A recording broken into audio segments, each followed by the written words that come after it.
Ito ang Radyo Pilipinas World Service. Radyo Pilipinas World Service. Ang online digital platform station ng Presidential Broadcast Service, Bureau of Broadcast Services.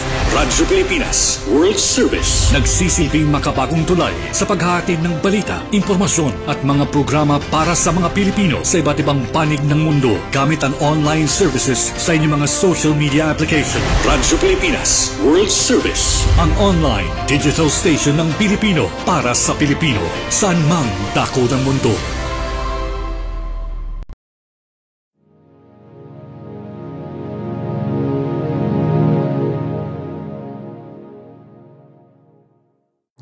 Magandang araw mga kababayan. This is Dante Klink Ang II, Chairperson of the Commission on Filipinos Overseas. The CFO is the government agency that helps Filipino immigrants prepare for a successful life overseas. Unlike other migrant-focused agencies, the CFO plays a unique role in strengthening the economic, cultural, and political ties between Filipinos overseas and the Philippines. Even before our kababayan leave for foreign lands, CFO equips immigrants with information and helps them easily integrate into their destination countries and prepares them to become successful ambassadors of Filipino culture and excellence. For us at the Commission on Filipinos Overseas, the global Filipino diaspora is an untapped resource beyond remittances, waiting to be unlocked for intellectual, cultural, and national growth. As we strengthen a fabric that connects the global Filipino community through various programs and initiatives, we transform the challenges of brain drain into opportunities of brain gain. The CFO seeks to nurture the strong sense of Filipino community across the globe, while also encouraging them to contribute to the nation's development. We thank Radyo Pilipinas for giving us this platform to the challenges and triumphs of migration and development. We hope that the global Pinoy will be made aware of the programs and services that empower them toward meaningful migration and pave the way to immigrant success. Tandaan, kabayan, para sa inyo ito, mabuhay ang bagong Pilipinas.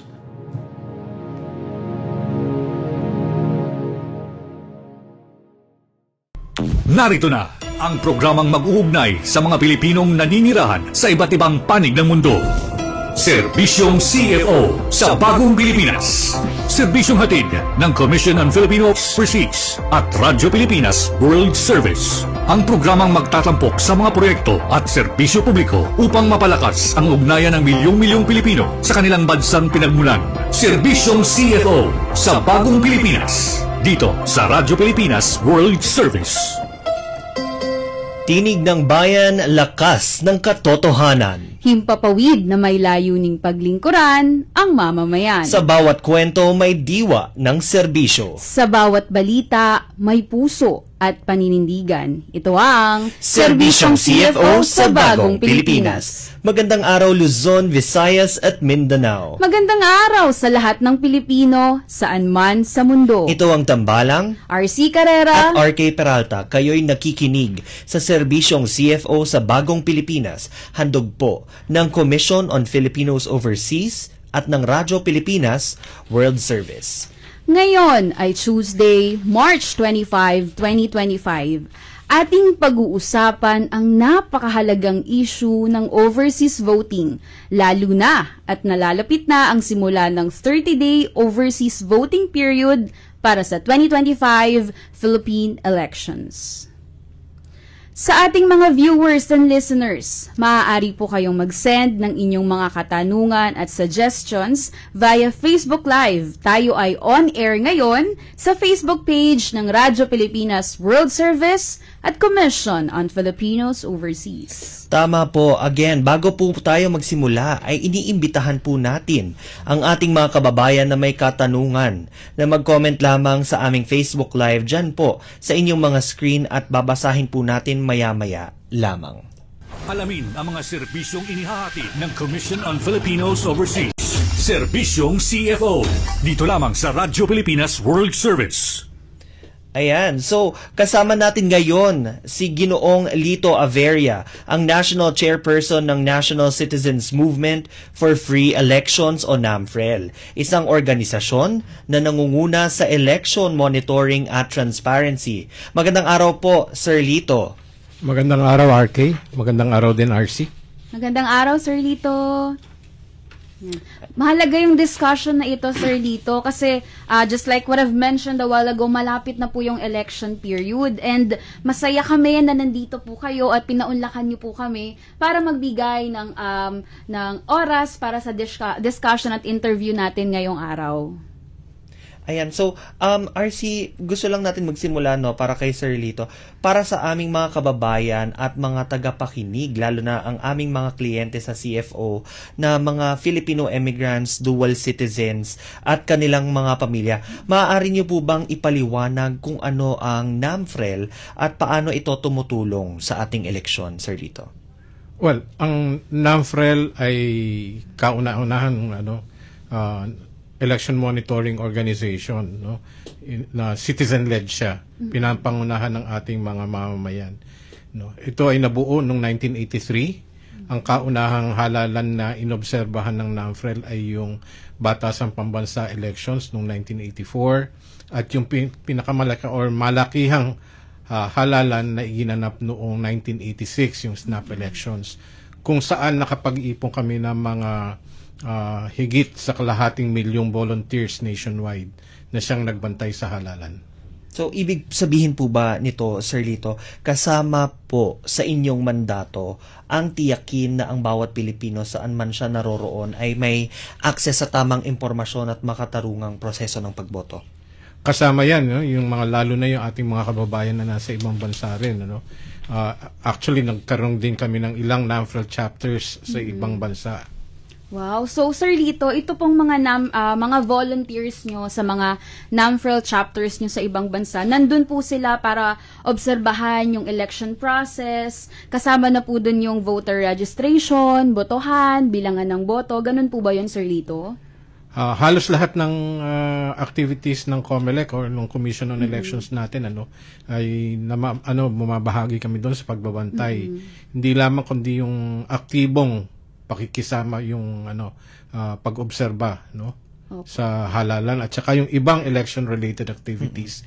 Yun nga, nabanggit mo, voter registration, campaigns, even ito ngayon yung automated elections, nagsisimula kami 3 years before pa ng elections, binabantayan na pati yung procurement process ng COMELEC. So lahat-lahat yan binabantayan natin. Bago po tayo magtungo sa ating tanong ayon dun sa datos na ipapakita mo, RC, gusto lang natin itanong si Sir Lito, ano nga ba ang difference ng COMELEC at ng NAMFREL? Para po sa magkaroon po ng idea ang ating mga tagapakinig. Sir Lito. Well, ang Commission on Elections or kinikilala nating COMELEC is a constitutional commission. It was created under the Constitution na siyang nagpapatakbo at nag-oversee ng ating halalan. Lahat ng electoral exercises, yung national and local elections, yung mga plebiscites, yung mga ratification. So, COMELEC ang nagpapatakbo niyan. Ayun. So, RC, may gusto tayong itanong about sa datos ng COMELEC noong 2025 election. Okay. So, RC, baka pwede bang bigyan ng dyan? So, ayon sa datos ng COMELEC, this 2025, Sir Lito, meron po tayong 1.69 million registered overseas voters. Kasama na rin sa overseas andito sa Pilipinas. So, para sa ating mga kababayan, especially yung mga nasa ibang bansa na ating mga clients sa CFO, bakit po mahalaga na makilahok tayo sa overseas voting, Sir Lito? Well, unang-una yung paghalal ng ating ng liderato ng bayan, isang karapatan yan ng isang mamamayan, whether nandito ka sa Pilipinas or overseas, lalong-lalo na yung mga overseas workers natin dahil nga yan sila yung pabalik-balik dito, isang mahalagang karapatan yan ng ating mamamayan na mamili ng mamumuno sa ating pamahalaan. Oo, tama, partner, kasi itong overseas voting, ito yung nagbibigay ng boses sa ating mga kababayan sa ibang bansa na mamili ng ating pinuno, di ba, RK? Tama yan, partner. Malaki nga ang epekto ng kanilang boto sa mga policy na kaugnay ng migration, protection, foreign relations at maging ang ekonomiya ng Pilipinas. So, Sir Lito, gusto ko lang bumalik paano po makakaboto ang ating mga kababayang nasa ibang bansa. At may na-mention po kayo kanina on automated election. So, pwede niyo po kaming bigyan ng background about that po. Yes. Magmula nung nag-umpisa yung ating overseas voting, so nakakaboto na yung ating mga mamamayan. Ang pamamaraan ng halalan ay kailangan pumunta sila dun sa ating mga konsulada o dun sa mga embahada para bumoto. The other mode that was made available to them was yung postal voting, na pinapadala naman sa kanila yung balota at mini-mail back sa COMELEC, or sa ating mga overseas posts. Itong darating na 2025, meron tayong tinatawag na Overseas Voting and Counting System, o yung voting system via the internet. So isang pamamaraan din yan para mas marating natin yung mga kababayan natin abroad. Opo. Dahil sangayon din sa data ng COMELEC nung huling halalan noong 2022, nasa less than 40% lang yung nag-participate na overseas voters, kung saan naman nakatala tayo na ng mga 1.8 million voters. So 40% lang nun ang nakibahagi dun sa halalan. Yung overseas voting and counting system naman ay binibigyan ng pagkakataon ang iba pa nating botante na maka-access dun sa voting system, dahil nga ito ay gagawin sa internet. That's nice, Sir Lito. Ulitin lang natin, sir. So, 3 yung paraan para makaboto ang ating mga kababayan. Unang-una, you've mentioned yung personal voting. Sila po mismo ang pupunta sa mga embahada at mga konsulado natin sa ibang bansa. Pangalawa is postal voting. Ipapadala sa kanila yung balota and then sila yung magbabalik. Pangatlo, yung bagong-bago natin na internet voting or electronic voting or online voting na mas accessible, mas efficient na yung process ng ating ng pagboto ng ating mga kababayan. So, Sir Lito, ano po yung mga bansa na kasama or like magpapatupad ng mga ganitong paraan ng pagboto, sir? Kasama po ba dito yung top destination countries ng ating mga overseas voting na USA, Canada, Italy? Sa mga countries na yan na nabanggit mo, maluwag naman ang paggamit dyan ng internet, kaya pwede ang internet voting dyan. Karamihan ng mga bansa sa North and South America kasama dyan, sa Europe kasama din. May mga ilang restriction lamang sa mga ilang bansa na hindi pumapayag na gumamit ng internet liban dun sa kanilang internet sa loob ng bansa. Katulad ng China, Russia, ito restricted yung ating internet voting, kaya yung ating mga mamamayan na nasa lugar na yan ay either mag-postal voting sila, o di kaya ay pupunta sila sa embahada o sa konsulada. Opo. Alam mo, partner, kaya ko kasi nabanggit yon yung top destination countries ng ating mga immigrants, Filipino immigrants sa CFO.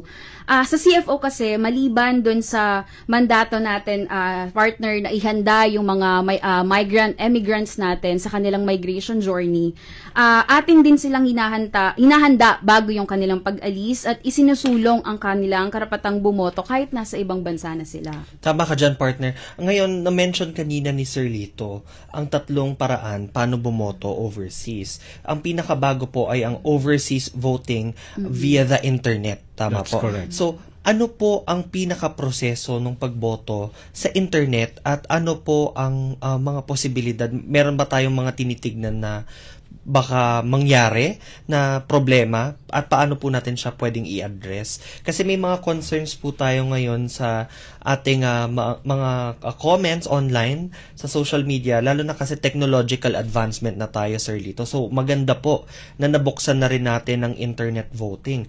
Pero paano po natin bilang NAMFREL na para sa transparency po ng voting, paano po natin ma-ensure na hindi po maitatap o maihahak ang overseas voting natin via internet? Ilang issues yan, sagutin ko muna yung kahulihan. Yung hindi ma-hack yung ating internet voting. Hindi lamang yan, kundi hindi ma-hack yung buong automated election system din. Kasi isang component ng automated election system ay itong tinatawagan nating overseas voting and counting system. Dahil kinikilala, alam din naman ng ating ng COMELEC at saka ng ibang practitioners sa cybersecurity na anything that is connected to the internet, vulnerable yan sa hacking or sa attacks, Kaya ang ginawa ng COMELEC ay naglagay na siya ng tinatawag nating risk mitigating measures, para ma-address nga yung issue na yan at para mapababa nga natin yung risk na pwedeng mangyari no? So may mga measures, tapos kung may mangyari man, meron din namang contingency measures na ihinanda ang ating commission. Now, balikan ko yung katanungan nga doon sa mga overseas voters naman, no? Paano sila makaka-access? Sino ba yung qualified or sino yung makaka-access doon sa overseas voting system natin? Hindi lang doon sa internet, kundi pati yung iba, no? Ibang pamamaraan. Unang-una, kailangan yung ating mamamayan, bago sila lumayag, no? Kailangan registered voters sila dito sa Pilipinas, no? At doon sa kanilang registration, sinabi nila na sa COMELEC, no, meron nag-apply din sila diyan na boboto sila overseas. Okay, so handa ang COMELEC ng tinatawag na certified list of overseas voters. Kung ikaw ay naandun sa certified list of overseas voters, makakaboto ka kahit saan, no? Na pinapayagan nga yung personal voting o di kaya yung postal voting, kasi sinasabi mo rin sa COMELEC yan, ano, pag nag-apply. Doon naman sa overseas voting and counting system o yung internet voting, bukod doon sa requirement na registered ka as overseas voter, kailangan mag-enroll ka din sa sistema. So may enrollment period yan. Nag-umpisa yung enrollment period natin noong March 20. March 20. No? Na yung enrollment link ay matatagpuan yan dun sa website ng COMELEC. No? Tama po ba, Sir Lito, sa pagkakaintindi ko, kahit registered na po kayo bago kayo umalis ng Pilipinas, kinakailangan nyo pa rin pong i-enroll ang inyong account sa internet? Mag-e-enroll ka to use yung internet voting naman. Dahil kailangan bibigyan ka ng COMELEC ng tinatawag na credentials, no, na para makaboto ka. Kasi doon sa enrollment kakailangan din ng ID yan. Exactly po. No? Pag naka-enroll na, no, susunod na, pwede ka nang bumoto sa using the internet, at yung voting period naman ay mag-uumpisa yan sa April 13 hanggang sa May 12, 7 p.m. Philippine Standard Time. So, sir, ito pong electronic voting to, available to sa 77 Philippine diplomatic post po natin. Correct. Okay. Partner, ang CFO kasi ay nakikipagtulungan din dati sa COMELEC. At tayo ay nag-host ng Overseas Voting Satellite Registration Center sa ating Quezon City office, dito sa Quezon City. Office. Ang mga kababayan natin ay nabigyang pagkakataon magparehistro para sa overseas voting bago sila umalis sa bansa, tulad ng sinabi ni Sir Lito. Oo, partner. Actually, ito yung nakakatuwa sa CFO. Alam mo ba, Sir Lito, simula July 6, 2023 hanggang September 30, 2024, last year lang din po, tumagal siya ng more than a year, partner. Nasa CFO main office yung COMELEC. So, katulong yung COMELEC, just like sinabi po ni RK kanina, meron tayong overseas satellite office doon or center ng COMELEC po doon, kung saan nagsagawa tayo ng informational campaigns or information campaigns ukol sa overseas voting. And dahil sa mga initiatives na ito, nagkaroon tayo ng pagkakataon na mas maraming Filipino emigrants yung naging rehistradong botante, Sir Lito. Ayun, so Sir Lito, may natanggap po tayong question ngayon via Facebook. Mula po kay Joanna Laguna from Davao. So ano po ang mga hamon na maaaring kaharapin ng ating mga overseas Filipinos pagdating sa overseas voting, at paano po natin ito matutugunan upang makasiguro na mas maraming kababayang Pilipino sa ibang bansa ang makakalahok sa darating na eleksyon? Sir Lito. Well, ang isang problema dyan, yung tinatawag natin accessibility issues, no? Dahil nga doon sa mga bansa, halimbawa na personal voting ang pwedeng gawin, no? Maaring yung ating botante ay malayo ang pinagtatrabahuhan. So, challenge yan sa kanila, no? Kaya, kailangan maglaan sila, no? Maglaan sila ng panahon para makapunta doon sa ating embahada o konsulada para makaboto.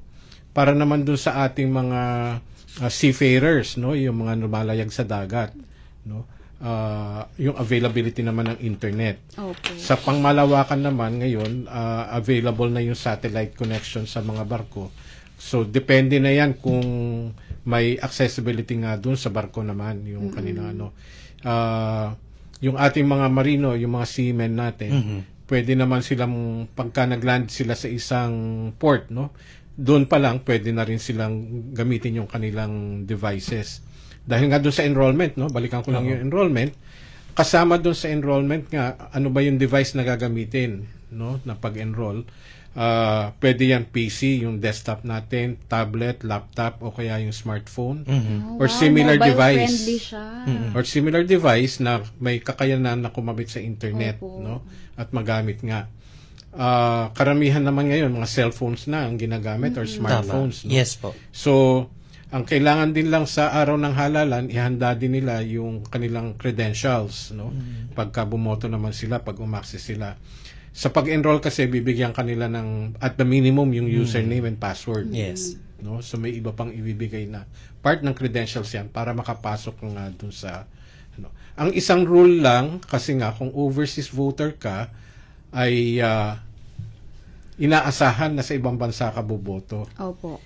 Pag nagkataon namang umuwi ka during the voting period, katulad ng ibang kababayan na kakilala ko na may balak silang umuwi pero registered sila for overseas voting, yung iba gumagamit naman ng tinatawag na VPN.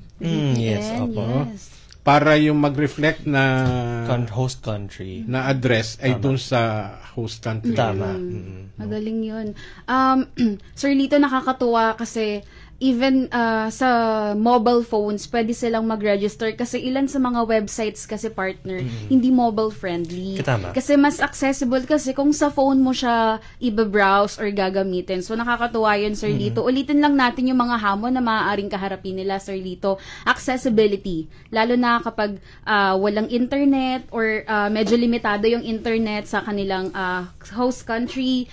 And siguro, Sir Lito, kasama na din dyan yung kapag medyo mahirap yung accessibility nila sa internet, magiging mababa yung voter turnout, 'di ba? So kapag limitado yung access nila, especially kapag ayun nga, gaya ng nasabi, walang internet or malayo yung kanilang lugar sa mga embahada or mga consulates natin, mahihirapan talaga kung magpa-personal or postal voting sila. So mas okay na gamitin na lang nilang paraan is yung electronic voting, partner. So correct ko lang yun, correct.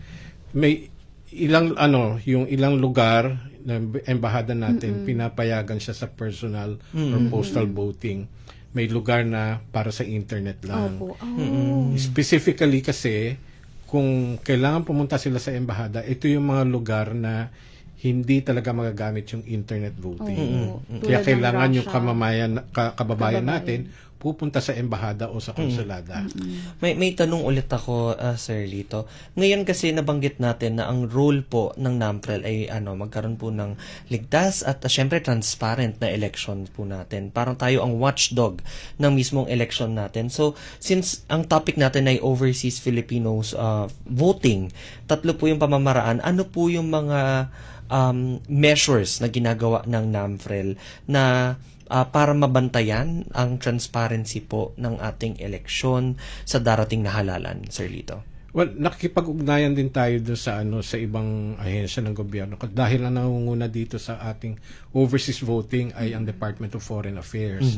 So nakikipag-ugnayan din tayo doon sa Department of Foreign Affairs doon sa pag-conduct nitong halalan natin. Inaalam din natin sa COMELEC, yung mga proseso, kasi may tinatawag tayo na halimbawa, pagkabilangan na, meron tinatawag na Special Board of Election Inspectors na sila yung hahawak. So inaalam namin yung mga proseso na yan. Sa ilang posts, may mga volunteers din kami na pwedeng bumisita doon sa embahada o sa konsulada para alamin nga yung paghahanda doon sa overseas voting na ginagawa doon sa mga lugar na yun. Maganda po yung measures na yan, Sir Lito.